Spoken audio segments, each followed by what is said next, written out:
Welcome back to Teachable Moments, and may the glory of God go before us today, guys. I wasn't sure if I was going to show up today, guys, but you know what? It's important to still move and still carry God with you, because no matter what is going on in life, when you walk with God, God gonna make sure that you're gonna be all right. And you still have work that need to be done and to be performed. And this is why I do what I do, because it's important to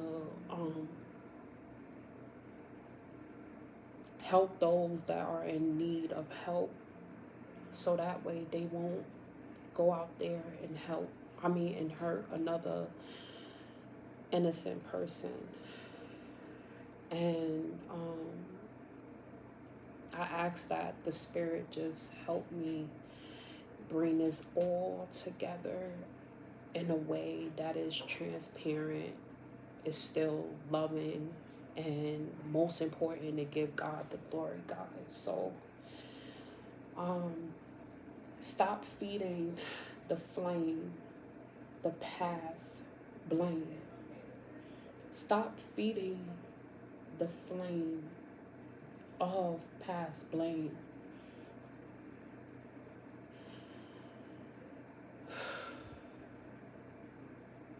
Holy Spirit, help me.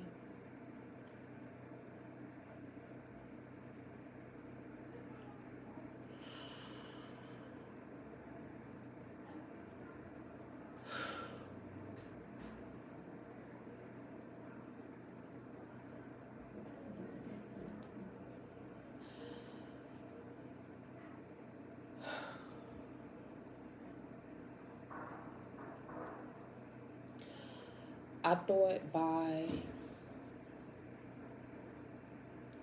keeping several parts of my life away was going to help me, because there was something about letting the person to know, the afflictor, the accuser, the slander, and the demonic spirit, to know that they had power over the situation, or they had power to control what was conflicting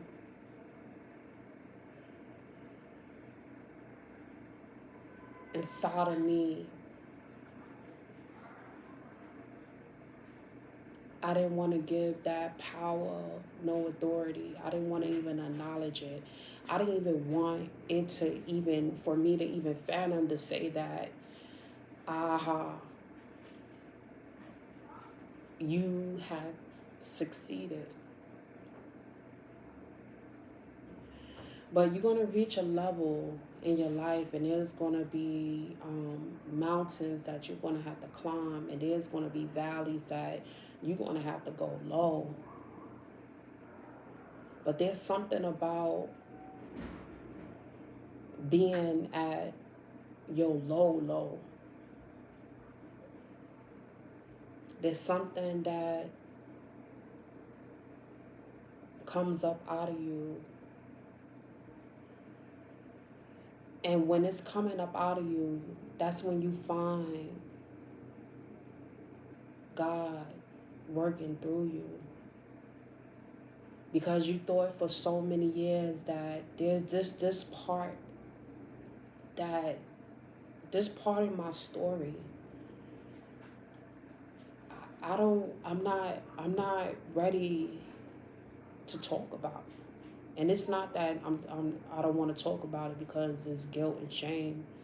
It's just me talking about this part of my story. I did not want this individual think that they had power over the situation to try to manipulate another human being in a way that would influence them away from God or distract them away from God. So I'm very conscious about what I put in the atmosphere. I'm very conscious about what I'm talking about. I'm very conscious about what I declare over my entity, my mind space, my heart. And most importantly, I'm so protective over what I speak about when it comes to my children. Because there's a way when it comes to words. And when you profess words, it have a way of trying to shape and mold and transform you in a way that what your word, because when you speak the power of the word, it starts to activate inside of your life. And so my cub has shared, guys, something. And that's something I knew. I knew, I knew, I knew, I knew, I knew. But when you hear it from your own child mouth, it's so bittersweet. It's like I've been praying this prayer for so long, so long, so long. And to know that God came for the word. And what's so sweet about it is that my cub revealed what many of us run away from. Many of us keep inside. Many of us don't share. Many of us hide. Many of us camouflage. Many of us start pointing fingers. Many of us just live a lie. But my cub revealed what needed to heal from an experience that many parents or many people would say that this individual, no, you're disrespecting me. You need to watch your tone when you're talking to me. You need to watch what you say when you come around me. That's the flame, what I'm talking about, the aggression, the anger, the resentment, the pain, the hurt. The flame is coming out. And so I didn't classify it as being defiant. I didn't classify it as my cub don't love me. To hear the words, you weren't there to protect me.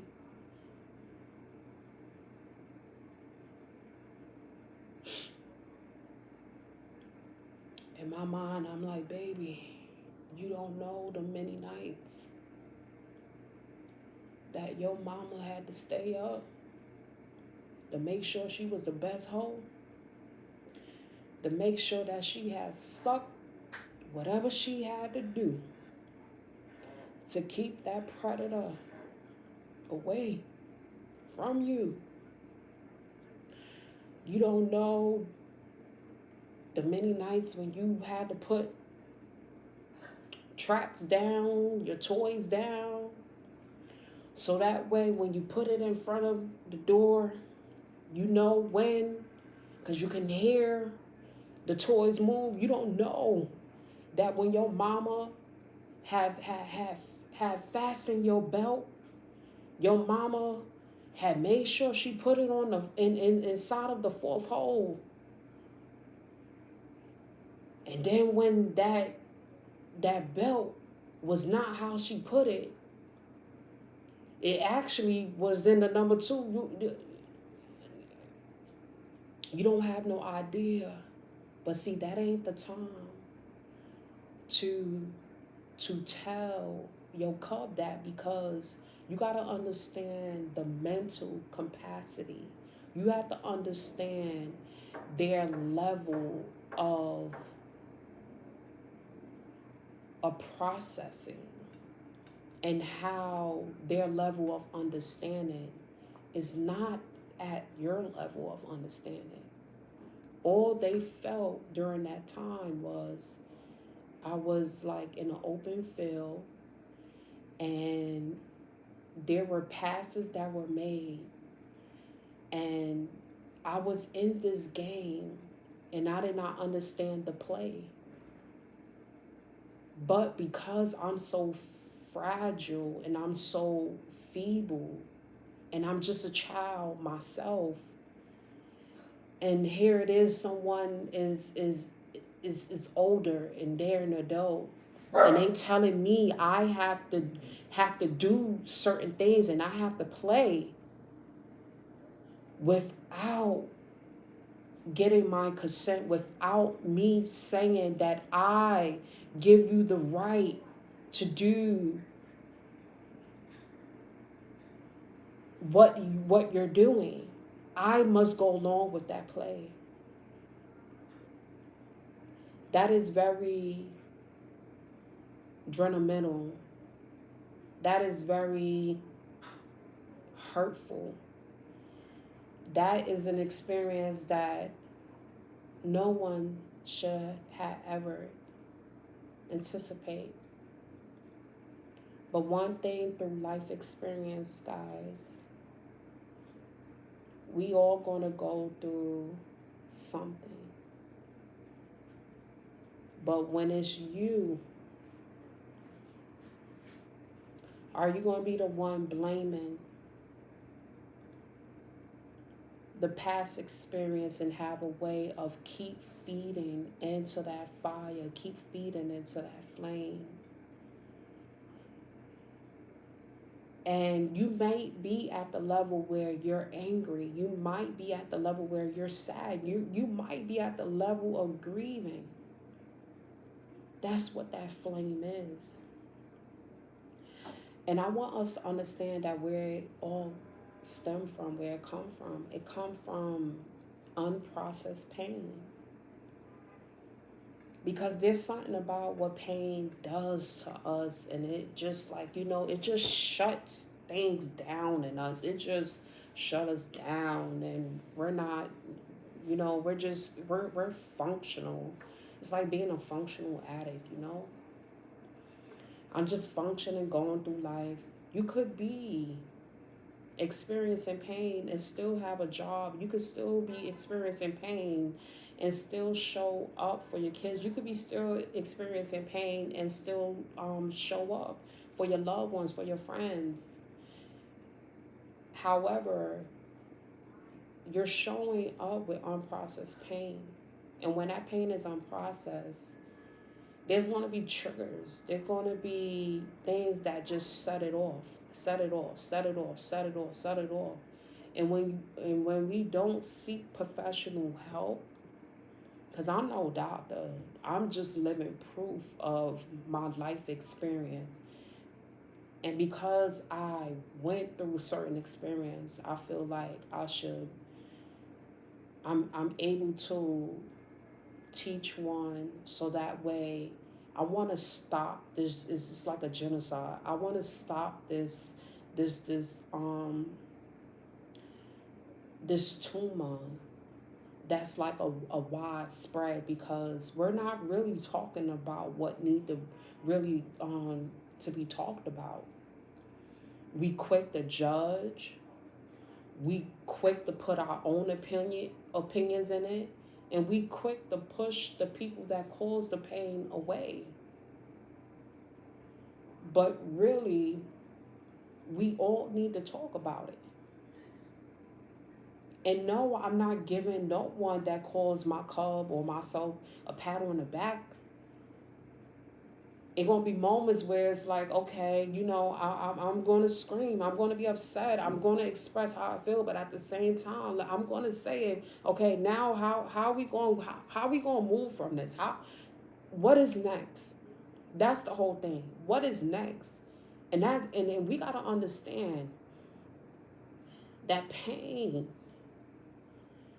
it intertwines into an emotion. And that emotion is eaten away, is eaten a part of a piece of us. And then the unprocessed emotion, it becomes a reaction, and that's the flame. It's what's like coming out. We gotta stop feeding it. We gotta stop feeding it. We gotta put a stop on it and say no more. It's no more. I'm stopping. I want to put a hold on it. And healing comes when we realize the emotion isn't the root, guys. It's the wound. We gotta heal the wounds. We gotta heal the wounds. Because there's so many people are being hurt, and so many people are being well into this pain.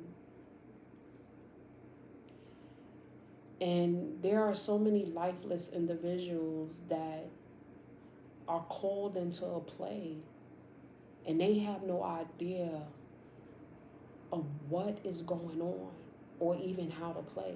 But they just know that they have to show up and they have to play along.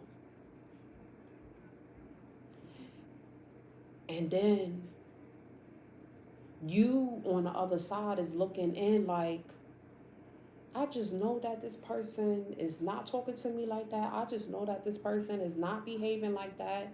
But I want us to understand that don't look at what that individual is expressing. That's all a part of the healing. When a person can come out and let you know that this is what I had to suffer. And because I had to suffer that thing, it's just for you to listen. Because that is part of the healing. Letting it release. And when it's releasing into a safety, a trust. So no, they're not being angry, but you know they're not being defiant with you. No, they're not running away from you. They trying to figure out this unprocessed pain. And they might have went into a group or another social group that teaches them what they was looking for when they had to make that play, and they didn't even know how to play it properly. And so now they in a new social group and in a new environment, and that new social group will say, nah, let me tell you how you're supposed to make that play now. So when somebody come up into your space, nah, block that. When somebody trying to say something, nah, hit that. Nah, when somebody trying to do something, nah, come up with that. Nah, don't back down. Don't run from it. Nah, I don't care. I don't care. You're going to still stand up to be in that role and in that position, and you're going to know how to play. Now, God never said that it's going to be all luxurious and good of how that life experience is going to be. So now you got to tell yourself is that, okay, I'm not going to always get everything what I want, but at least I know that now my child knows how to make this play. That my child ain't no gonna be, ain't no dummy, he ain't no sucker, he ain't no punk. He having switch lanes, he don't have no problem with no identity or any of that. That try to come and put their affection in him. Oh no.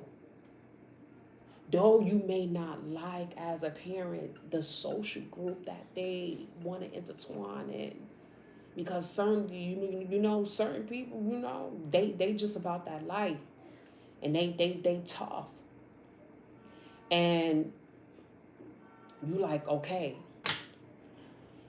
you gotta pick and choose. You don't want your child, switching lanes, and then next thing you know, they become what their predator or their attacker, or what someone want to influence them in forcefully, that they're making a decision on their own is basically their own decision, that okay, this is what I'm agreeing to. They didn't make an agreement because you trying to influence me, or you trying to enlighten me on what you like.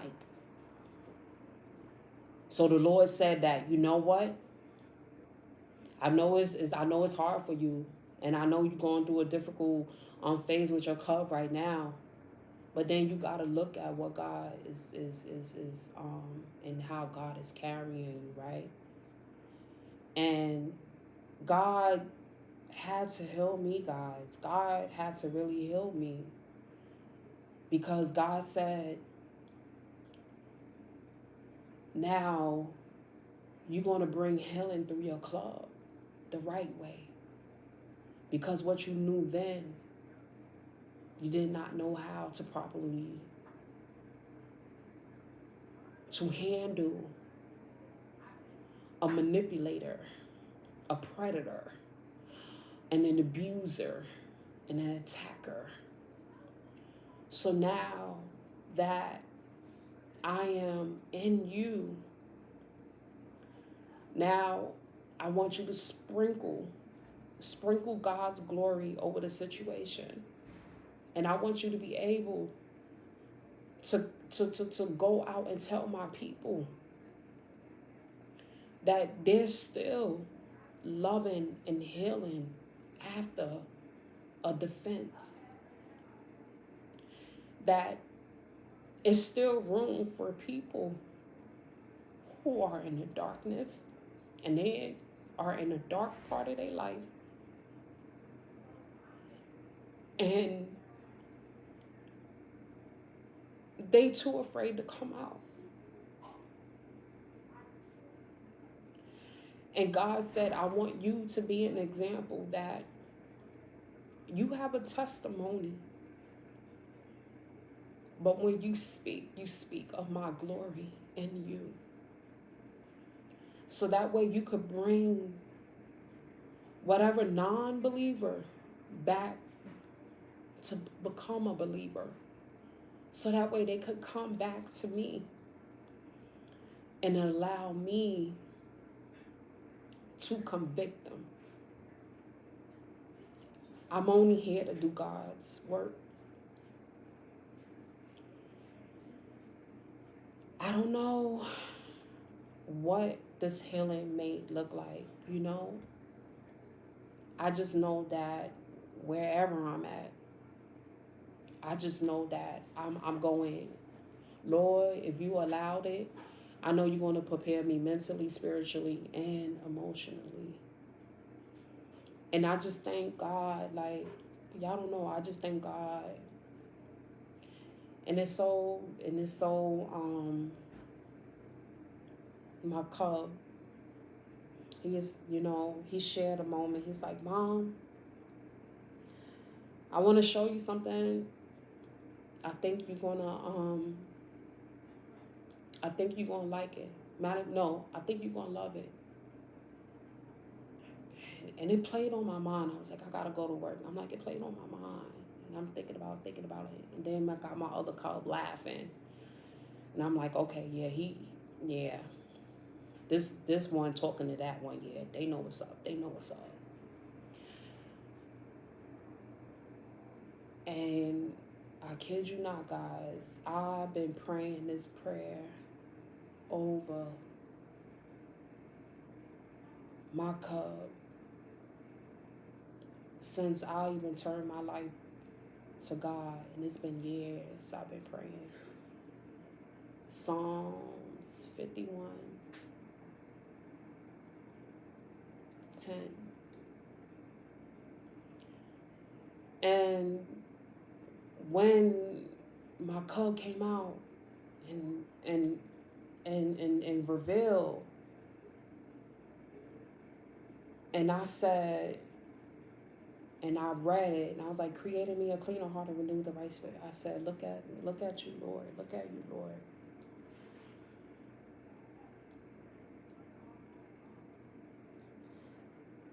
This is not about pointing the fingers. This is about what healing can do. When you heal, you could think right, you could move right, and you could show up right. And there are so many of us that are unhealed, and there's so much goodness about you. I know because I held on.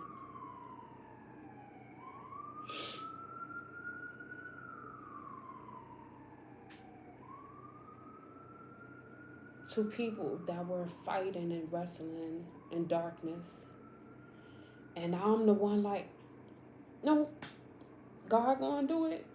Yep. God gonna do it. Yep. God gonna fix it. Yep. But that's dangerous. Because if that darkness can jeopardize your cub, and it can take everything of you, it's not worth it. You do more better when you allow them to just go and lead them and pray for them. Don't stay.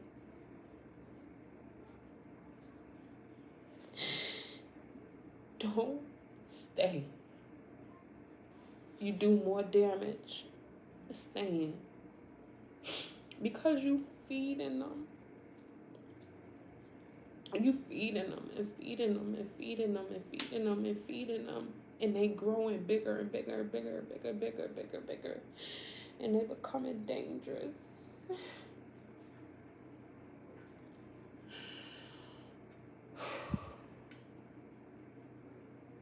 God is good. All the time, God is good.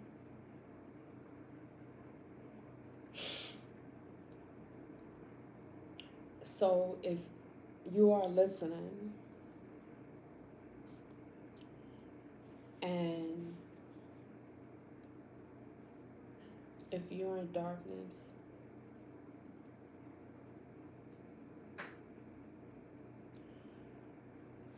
don't take what people say or what I say and say that they judging me. It's not about judgment. I'm not even here to convict you. I'm not even here to say you should walk with your head down or you should be ashamed. What I am saying is that I don't want nobody else to be affected. It's not fair when someone doesn't have the right to live life and get to choose who they are and what they should do and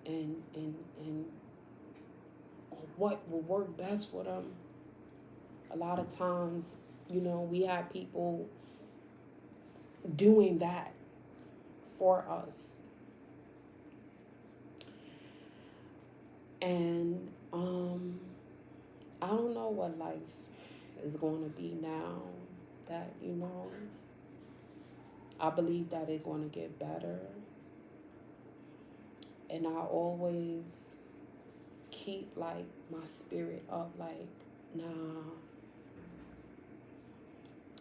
they gonna do this. They gonna do this right. They gonna do this right.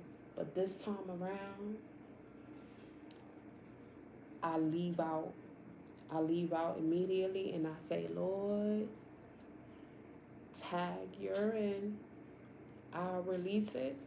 I'll release them and I'll give them to you.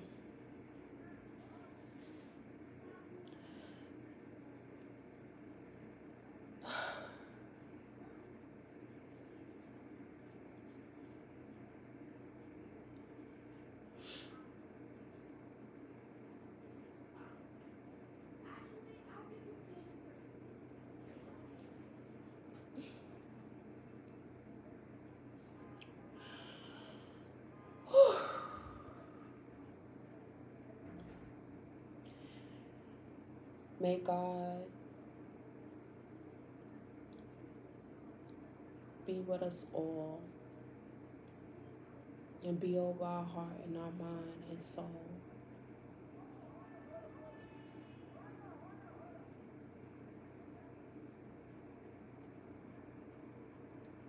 I see y'all later.